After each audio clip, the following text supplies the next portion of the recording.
It is a shock. Anytime they lose their life like that, man, you know, you don't want to see nobody lose their life, but you go like that, it's pretty rough.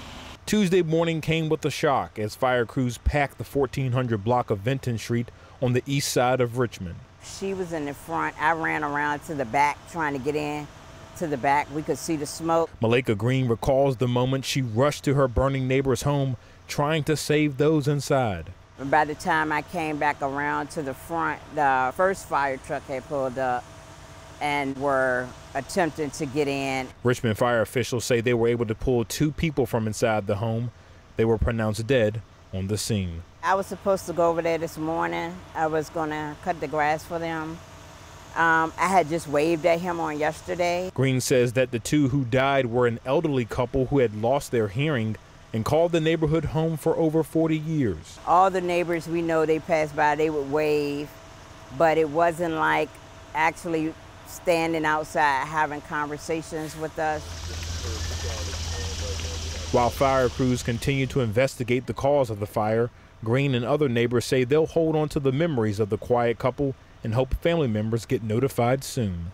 When you kind of create a rapport with a person, even when you can't communicate with them normally, it just hurts to see them come out this morning and find out that they're both deceased. I just feel for the family, you know what I'm saying, because they lost their loved one, you know. Don't nobody want to lose no loved one, especially in the fire. It was a mess this morning, but at least it's mostly cleaned up. With his hands blackened from handling burnt lumber all day. Obviously, we didn't think this is what we were going to be doing today. Hugh Jones looks over the remains of a calf barn destroyed in a fire Tuesday night at his family's farm, Richlands Dairy and Creamery.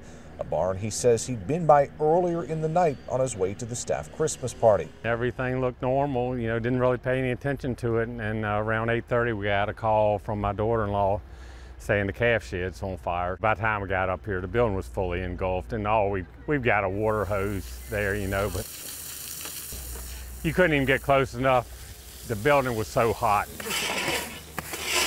Several fire departments responded and needed about 5,000 gallons of water to put it out. The cause remains under investigation. 9 young calves that were in the barn at the time, all less than 10 days old, could not be saved. Thank goodness it didn't spread to the next calf shed, because there would have been 40-some calves in that shed. Jones says response from friends and neighbors was immediate, many asking how they could help and some taking part in Wednesday's cleanup. Yeah, we live in an awfully good community. We've got really good neighbors and friends, and yeah, it's very heartwarming. And by the afternoon, work was already underway on a new barn as life on the farm doesn't stop. Something like this is certainly heartbreaking, but you know, you got to rebuild and move on, because the cows aren't going to stop calving. CBS 6's Matthew Fultz spoke with the director of outreach for Bike RVA to find out how pedestrians and drivers can safely coexist on the road. Matthew, stay up. Oh, Cheryl, I'm staying up all right. That's right. I spoke with that outreach director as part of Richmond's Bike to Work Day. And unfortunately, while I did not bike to work this morning since I live out in Short Pump, that outreach director tells me that one of the ways that bicyclists and drivers can cope is for drivers to change lanes when they pass a bicyclist and give them space. Hi, you can have a seat anywhere you like. A lunchtime rush at Tio Pablo, near the 17th Street Farmers Market. Just 2 tacos? All right, sounds good. And anything to drink? Reminiscent of pre-pandemic time. And are you ready to order? A good sign to Mariana Noriega. She's worked here for 6 years and says the weekend supper crowd is another level. Oh, there's so many people here. It gets a little bit hectic. Just a few blocks away, though. Bad signs near Shaka Bottom. 2 fatal shootings in the early morning hours, 2 weekends in a row. I feel so bad to hear that, you know? You go out and you don't expect like your family member not to come back. 2-week-old police tape near Crane Street, where police say 24-year-old Devonta McLaurin was shot and killed on June 20th. Then, just 7 days later, a bullet hole in this apartment door where police found a man shot on 20th Street. He was pronounced dead on scene. In both cases, police and family members tell us the shootings happened in the early morning hours as groups of people were leaving nearby clubs. It all feels like a family here, like we're all so close. Spates of violence occur near Tio Pablo every now and then, and Noriega says their team takes steps to look out for each other. When we leave, we have a buddy with us, like a coworker that leaves with us, where we all go together. Still, she says it's just a precaution because she feels safe at most times of the day in Chacobano. It sucks because this is a good neighborhood. Well, it's a nice neighborhood. A lot of people live here and come by. There's a lot of businesses, so it kind of affects us all in some sort of way. And are you ready to order? A lot of fond memories here. The stately Justice House is showing its age. This is a solid house, it really is. But beyond the boarded up doors, broken glass, and wild weeds, there was a fence along here, and a lot of the flowers were planted here. Jane Ellen Holiday Wilson sees beauty. The back porch here was absolutely stunning with the grape arbor. Jane, her two sisters, and parents lived in the home from 1959 to 1962. It was wonderful. It was a child's dream to live here. The Holidays rented the home on Old 100 Road from a legendary educator. Virginia Justice was just a very special person to this county. A popular biology teacher in the county school system for more than 30 years, Miss Justice lived in her Midlothian home till her death in 2015. I think she'd be very sad. I think she'd be very sad. I think she wanted it to be lived in and loved. The county bought the property from Justice's family in 2017. In 2019, Old 100 Elementary School opened steps from the former teacher's home. That was Mama and Daddy's bedroom. Ours was on the other side. Since Miss Justice's death, the home has fallen into disrepair and targeted by vandals. It's more of an imposing place now rather than a place that was always so welcoming.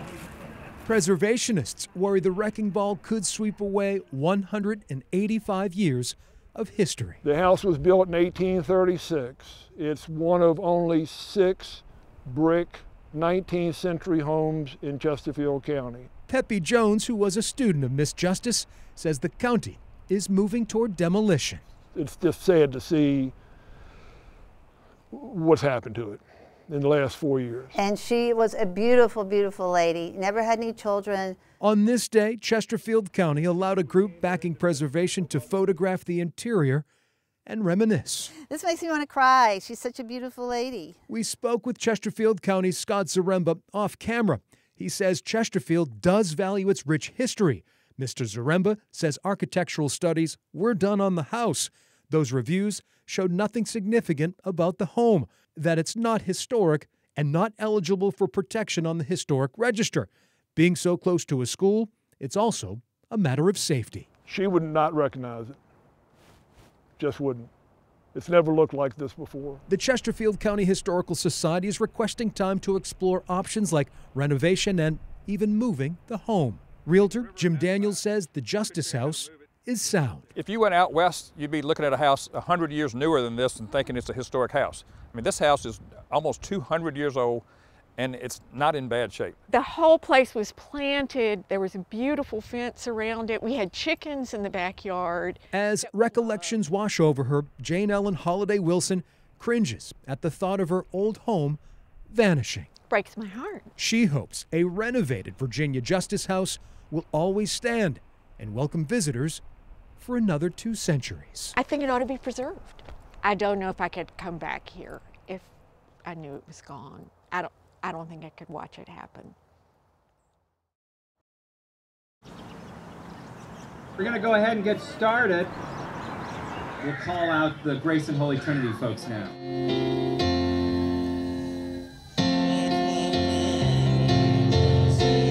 This is the first annual, so we hope to do it every year here in Monroe Park.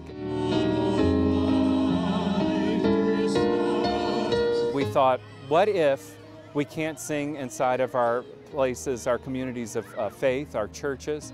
But what we could do, we knew even then that was safe, was that you could sing outside.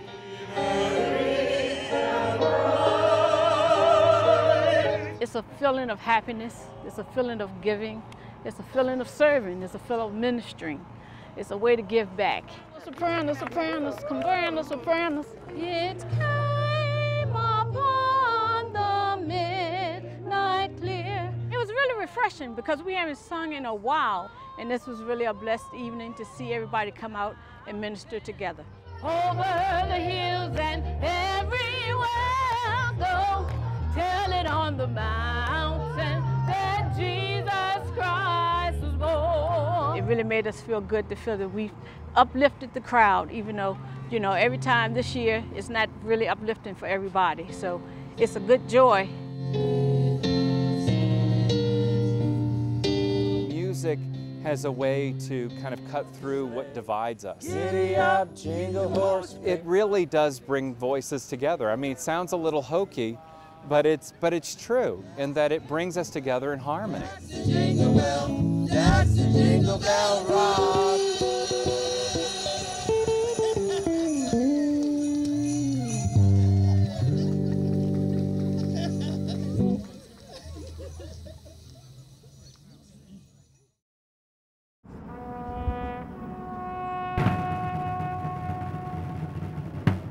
As a new day dawns, the nation's capital awakens.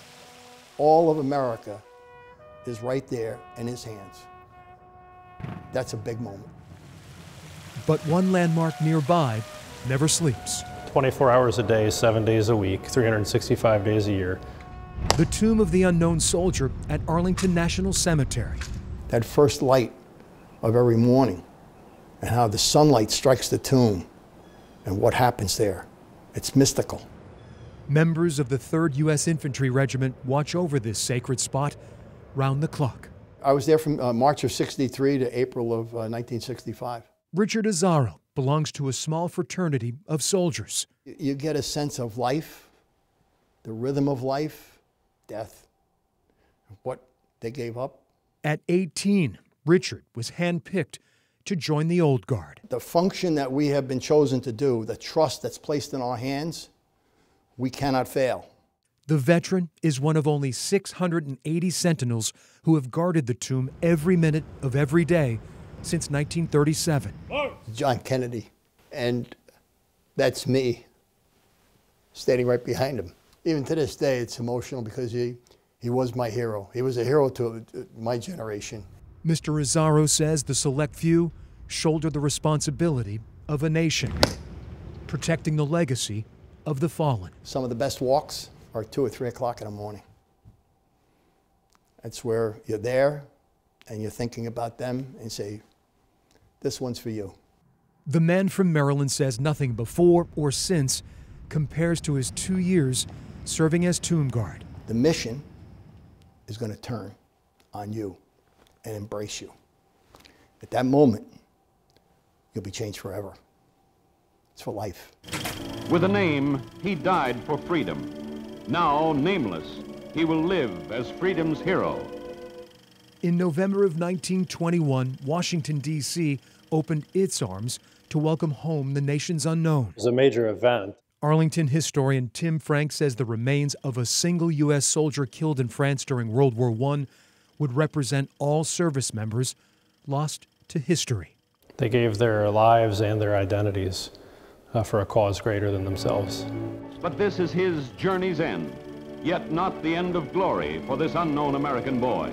Mourners watch the procession wind from the U.S. Capitol through the city. Over 90,000 people filed through to pay their respects. At Arlington, President Harding and other dignitaries, including Crow Chief Plentycoo, witnessed the burial. There are multiple Native American chiefs at the funeral. Here's Chief Plentycoo laying his war bonnet and acoustics. Today, the tomb is the final resting place of 3 soldiers from World War I, World War II, and Korea.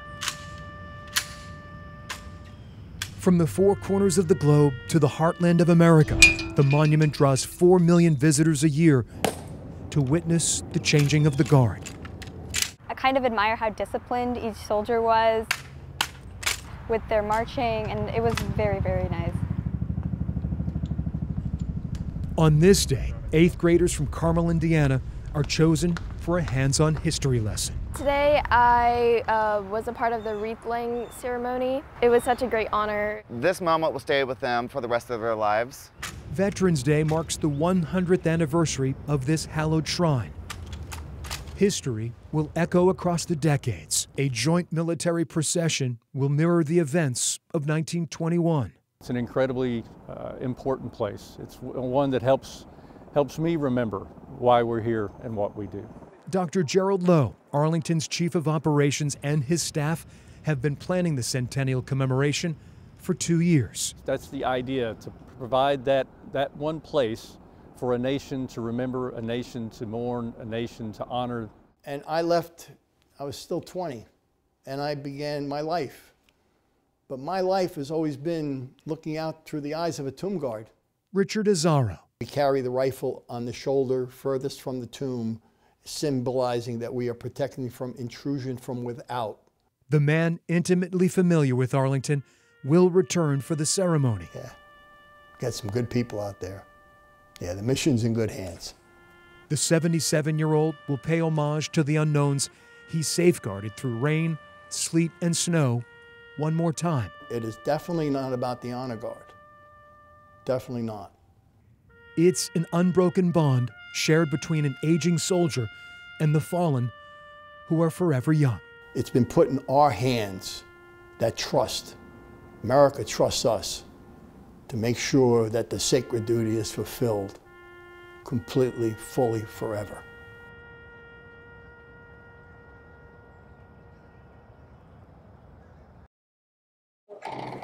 Hi, good evening. Music has a way. Well, thank you so much. You need 2, 3? Of pulling people together. I can check you in over here if you want. For these ticket holders. Thanks so much. Have a great time. Their wait. Here's the program for you.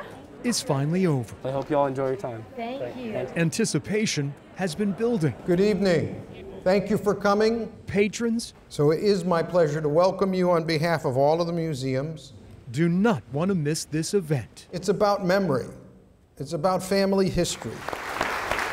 A concert more than 80 years in the making.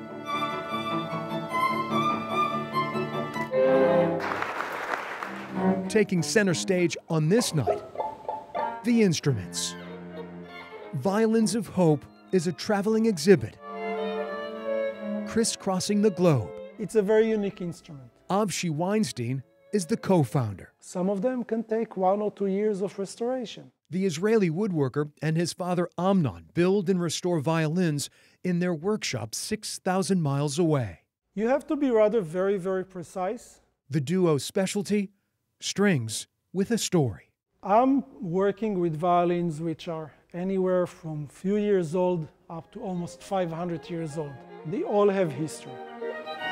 Many of these instruments belonged to Jewish musicians in the early 1900s. This is what those people had. This is what they could afford. The good stuff was confiscated. Their violins survived. Many of the music makers did not. We tried to bring them back to life, and with them, the story of their previous owners. Avshi launched the Violins of Hope to honor his 400 family members who perished in the Holocaust. They all tell us the story of the war. This war is built from hundreds of millions of people's stories, good or bad, sad or happy. If you listen closely, Avshi says you hear the souls of the original musicians. When a person plays on an instrument for a very long time, he leaves something of himself or herself inside the instrument. And I heard the music coming out of these violins from the Holocaust. It was really something to behold. Virginia Holocaust Museum Executive Director Sam Asher says it's taken 3.5 years for the exhibit to reach Richmond. It's one thing for me to look at the instruments, but when the musicians took them, felt them, held them, played them, it was unbelievable. Sam says for prisoners in concentration camps, music provided an escape. You were transported in time out of the terrible situation you were living in, back to a time when it was a semblance of normal life. This is why they've been restored. They're supposed to be used. The museum's archivist Tim Hensley says even in their advanced age, the violins remain durable. Most of these are either from the 1800s, late 1800s, or the early 1900s. Not so silent witnesses to an unforgettable period. So in that case, we are assuming that the person who actually, gave up this violin probably did not survive. I mean, it's amazing to think where this viola has been. Molly Sharp is a member of the Richmond Symphony. Music helps you transform them and heal them. The professional musician says playing the exhibit's only viola can pull the heartstrings. But Molly tries not dwelling on the past too much while performing. You know, the story of this instrument is not over. It's a living memorial in a way, and we are keeping them alive by continuing to play them. There are no two instruments which are the same. Avshi and Amnon are determined to expand their collection. Where are we going to stop? Honestly, I don't know. We get very good feedbacks, which makes it even better. Hopefully we will go on. The father and son are searching for more violins linked to the Holocaust before they're lost forever. Violins of Hope is a way to remember, it's a way to cherish, and it's a way to hear a different time. For Avshi Weinstein, the power of Violins of Hope rests in the sound. In the end, we only know the final result when the violin is being played. Sadness and joy reverberating across the decades. A sound that not only brings people together, but it can also bring them to their feet. This is also a resurrection of these instruments to remind us of these people, to remind us of a terrible time, but also to give us hope. And that's why they're called the Violins of Hope.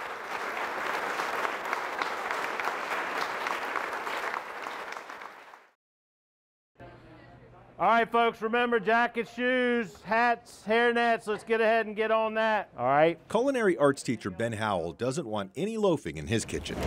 Wash your hands, get on task, please. And this morning, his students are on a roll, rolling up their sleeves. Press it out, get a nice even line of it. And rolling out dough for the entire school. Last week, I was hit with my distributor of having no hamburger buns whatsoever. That's when the students decided to rise to the occasion. No one wants a slice of bread on their hamburger. After consultation with my class and telling them what the situation was, what was going on, they agreed unanimously to take it on. Well, it was quite amazing. That looks nice. That's a lot better than that other one. Thank you. It's a lesson plan that goes against the grain. You're going to tuck it under and turn it. He didn't say, we're doing this. He told them the situation and what we were dealing with and asked their thoughts on it. We've got 3 different things going on back there. One group divides the dough and rolls it. Another makes dough for tomorrow. And another measures out ingredients for later. The water and the yeast and the salt first. And then once that's mixed up, we add in the flour and then we mix that up and it creates dough. I couldn't be any more proud of these students. It makes me so happy to see them take ownership of this because this was their choice. Call this lesson a need to know.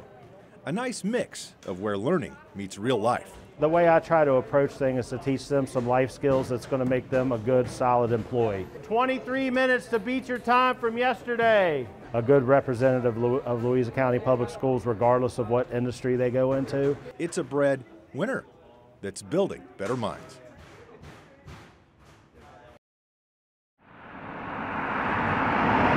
Oh, everybody's going to miss Grayson. You may not see the massive hole in Deltaville. It's definitely a sad day, for sure. But just ask anyone in town, you certainly feel it. Whenever Grayson got out of that truck, that smile was always on his face, without a doubt. The pain cuts deepest at the Shelton home. He fought every day. He was strong. Mark and Susan Shelton cling to memories of their only child, Grayson. He's a remarkable kid. The 16-year-old who lived with serious health issues died suddenly Monday morning after his ailing heart failed. I heard him say to the doctors, the people that were pushing him, we were behind him, I see angels around me, I see the angels. And that was the last thing I heard from him. Grayson. Grayson's heart may have been defective, Just woke up, son. but it was overflowing with love. He realized the problems that he had and he never complained about them. He just dealt with them. The high school senior embraced life while always living for others. Every day, 6 a.m., no alarm clock. He's not your teenager that slept till 10, 11 o'clock in the morning. Never. Grayson's good deeds stretched across Middlesex County and beyond. Seemed to be his forte. He just loved helping people, always wanted to serve, always wanted to do. The volunteer firefighter was a fixture at the station in Urbana. He was one of a kind. Chief Ray Birch says his young colleague worked as hard as any adult. Everybody knew Grayson. Grayson was the one person, once you saw him, met him, you never forgot him. He left a lasting impression on you. Grayson also owned his own landscaping business. If customers couldn't afford to pay, he'd cut their lawns for free. He said, I hope one day when I need something like that, somebody will come help me. Austin Lundy witnessed his friend's generosity daily. He would be the person to go in a drive-thru, McDonald's or something, and pay for the person behind him. And he wouldn't want nobody to know. He's just that type of person. And every Christmas, Grayson would adopt a struggling family at the nonprofit Love for Kids, paying for gifts so children wouldn't go without. And he was doing all of this, and we never knew the extent of his heart problems that he was having since birth. I do feel like Grayson was put on this earth for a reason. Grayson's parents' grief can't be measured. His presence is still here. They do take comfort knowing their son impacted so many lives. He knew that he needed help in life because of his conditions, and so the way that it would help him is him helping others. The void left by Grayson Shelton's death is vast, but in his short life, he left Middlesex County a much better place. I'm not sure how you get through a loss like this. We need to honor him, and we need to remember him, and we need to do our best to raise more children like Grayson Shelton.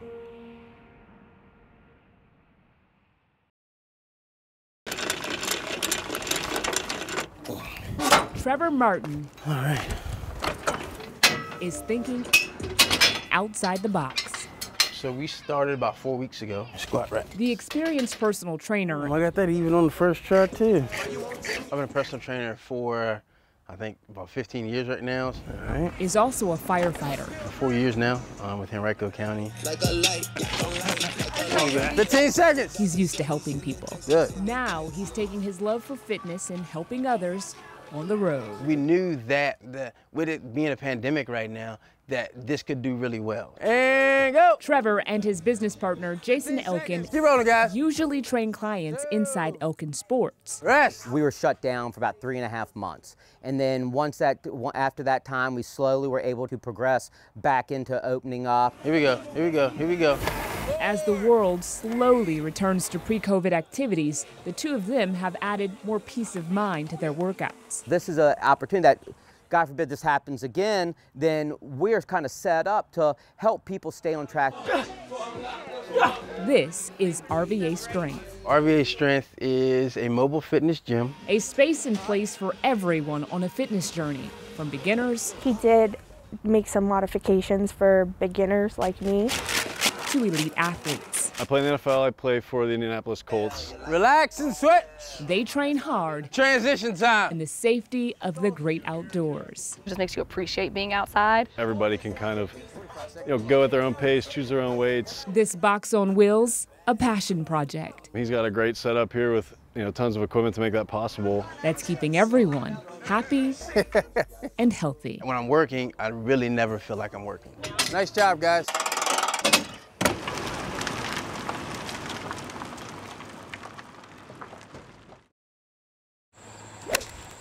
Okay. All right. Okay. Rule out the Ryder Cup. You think I can get it there with 56? Yep.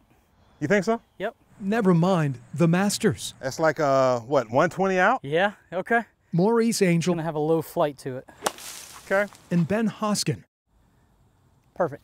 Will not be mistaken for Tiger Woods or Jack Nicklaus. You mean mark that? You're good. Competition between the friends remains fierce. On this day, oh man, this is a blast. The self-described duffers find a new course. You get yourself behind one of these beautiful oak trees and it's challenging, so you got to stay on your game. Glenwood Golf Club on Creighton Road. It's challenging, but yet not too difficult. The oldest public course in Richmond has been attracting new and old players alike there you go. Since opening in 1927. Robbie, what do they call it? The course is older than Augusta National. All right. Harry Johnson's love affair with Glenwood stretches back 70 years. And it's beautiful. It's beautiful, I'm telling you. The Churchill native started honing his skills here in the 1950s. Well, it's sure than putting. The 90-year-old embraces the no-frills of Glenwood. We just love it here, and it's just great, that's all. It was a dairy farm, and before that it was a plantation. If you're looking for a country club atmosphere... This is the history of Glenwood. Okay, y'all enjoy. Try to shoot your age today. Frank Adams says you've come to the wrong place. I know it's retro, and it has been my clubhouse, my home, for 50 years, so I like it. Frank started working here in 1969 when he was 15. That is the original Glenwood clubhouse. And never left. Right here. That was right over there by those windows right there. In half a century, Frank has learned every bunker and blade of grass. You can see it's all just an open field. It was pasture land and farmland. The fraternity at his course remains unmatched. But we have a very diverse clientele now. And we treat everybody the same, so it's a good feeling. This is it, yep. This is great. 25 years ago, he and business partner Harry Griffin bought Glenwood. This is the longest hole on the golf course. It's been a true labor of love ever since. This is a 7-day-a-week job, from sun up to sundown, every day. But sitting on their own back nine. Oh, absolutely. Absolutely, it's hard. The owners are loosening their grip forever. This is my life. This is Glenwood Golf Course as I know it. A developer is buying the 125-acre property. The people. I'm gonna miss the people most. Fairways and greens will give way to nearly 300 homes. It's hard to get over and get rid of something that you felt like it was your child for the last 52 years. And for Glenwood's faithful, the course's demise ranks worse than a triple bogey. I'll miss this a lot. I'm gonna miss it a lot. I'm not the only one. It's gonna be a lot of other folks that feel the same way. All agree, though, solid rounds eventually run their course. Each shot matters to us because each hole, each green, each everything is a special place within the place. Yeah, it's heart-wrenching. Frank Adams' final approach is filled with nostalgia. I want to be the last guy to hit a golf shot out here for sure. And I want to hit a good one, too. Come on, come on, come on, come on. Good shot, good chip. Ben Hoskin and Maurice Angel. It hurts, you know, because this is a treasure in Richmond, right? Good job. Wish they discovered Glenwood sooner. It's a good chip out of there. It's tough. It's tough to see a course like this go away. For Harry Johnson. Look at that, right. The thought of saying goodbye is rough.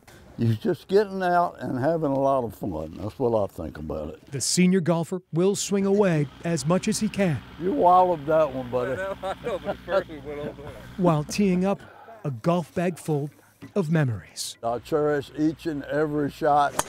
Hopefully it goes straight.